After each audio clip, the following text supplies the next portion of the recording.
Picture this. You're a regular investor, doing your research, analyzing charts, maybe getting lucky with a 10% annual return if you're really good. Meanwhile, there's a group of people consistently beating hedge funds, outperforming the S&P 500, and somehow always knowing exactly when to buy and sell. These aren't Wall Street titans or legendary fund managers. They're your elected officials. And their stock market returns are so good, they've inspired actual ETFs that copy their trades. Today, we're examining the 5 American politicians who have made the most documented money in the stock market, based on official financial disclosures from sources like NASDAQ, Yahoo Finance, The Motley Fool, and more. These aren't rumors or conspiracy theories. These are public records showing trades that would make Warren Buffett jealous. Now, of course, there's absolutely no way these politicians could be using their positions, their committee assignments, or their access to non-public information to gain any sort of trading advantage. That would be unthinkable. They're just really good at picking stocks. Remarkably good. Almost suspiciously good.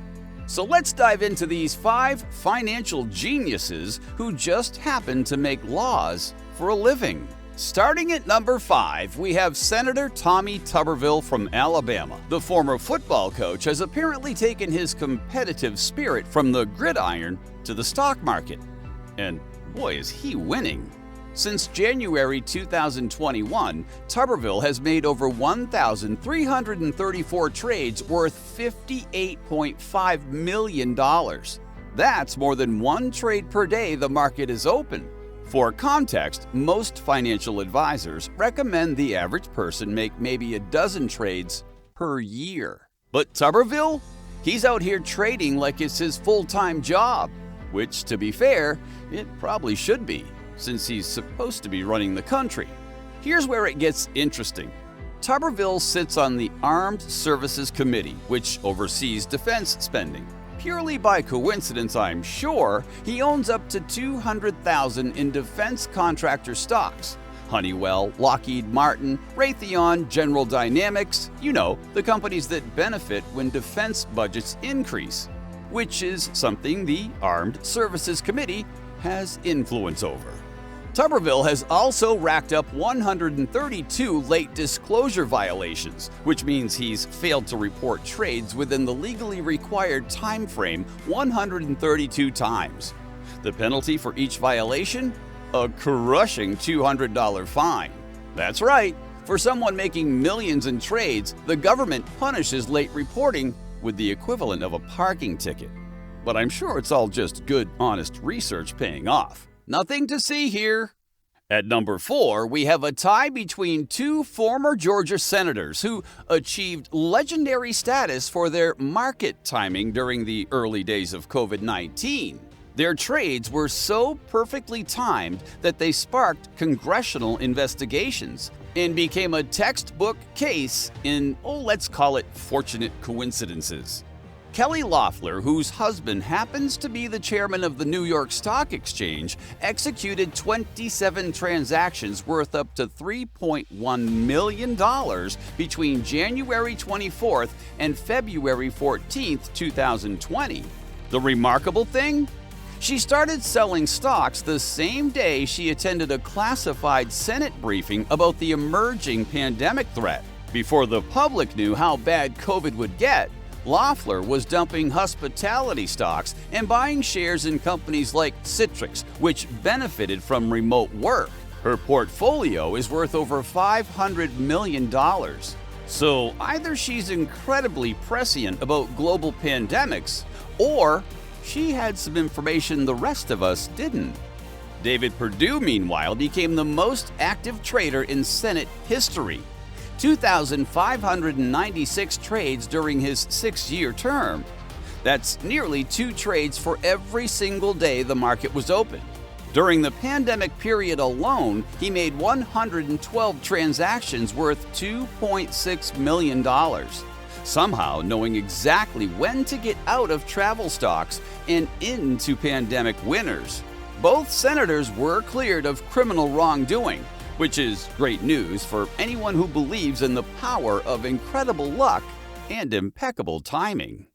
Number 3 is Georgia Representative Austin Scott, who achieved something truly magical in 2021.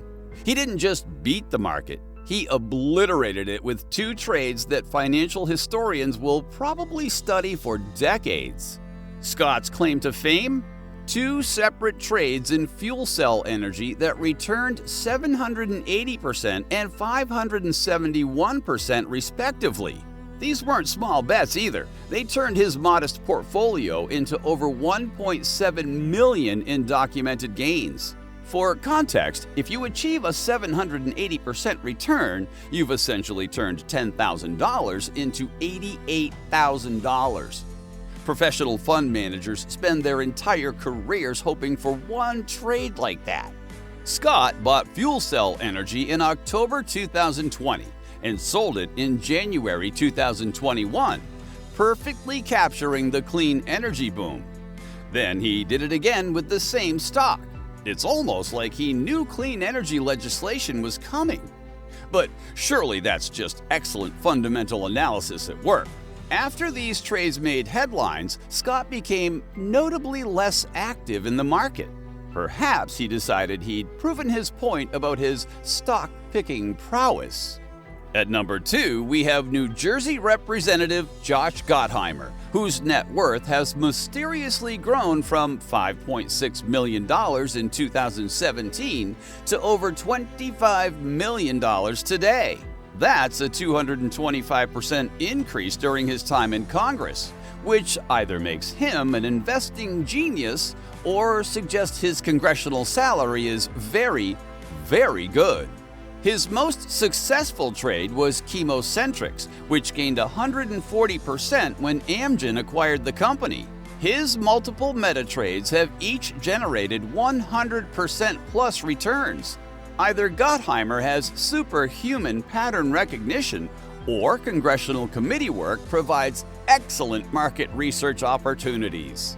And at number 1, the undisputed champions of congressional stock trading, Nancy and Paul Pelosi, with a combined net worth of $272.5 million and a stock portfolio worth $111 million. They've achieved the kind of returns that make hedge fund managers weep with envy. Since 2014, their portfolio has returned over 720%, compared to the S&P 500's 180%. In 2024 alone, they achieved a 54% return, while the average hedge fund managed 10.7.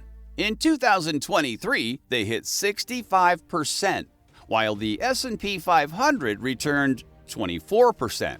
These aren't just good returns, they're historically exceptional returns that professional investors with teams of analysts and Bloomberg terminals struggle to achieve. Paul Pelosi's NVIDIA call options, purchased in November 2023 with $120 stock prices, generated an estimated $5 million gain. His Alphabet options, exercised 1 week before House antitrust hearings, netted $5.3 million. Their Microsoft position is up 70%. Their Amazon holdings have doubled. But the Pelosis aren't just good at buying, they're excellent at selling too. They sold $500,000 in Visa stock weeks before a DOJ antitrust lawsuit. They dumped Alphabet shares a month before another DOJ action.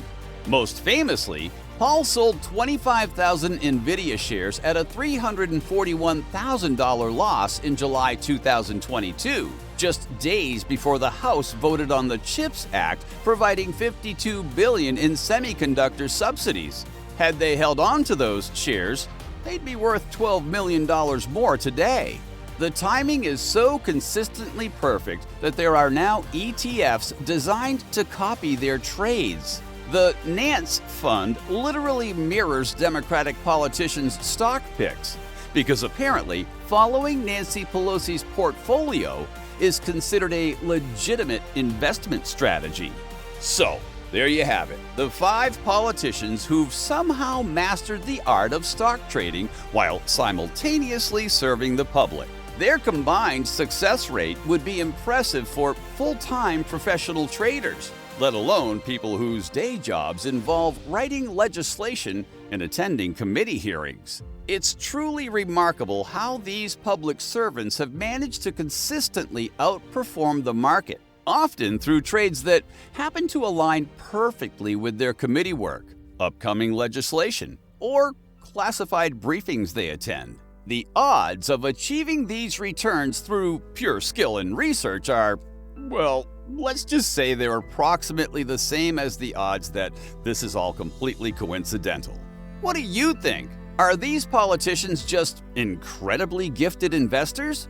Or might there be some other explanation for their market-beating returns? Let me know in the comments, and make sure to subscribe for more deep dives into the intersection of politics and money. Next week, we'll be looking at the proposed congressional stock trading bans and why they keep mysteriously failing to pass. Spoiler alert! The people voting on these bans are the same people making millions in the market.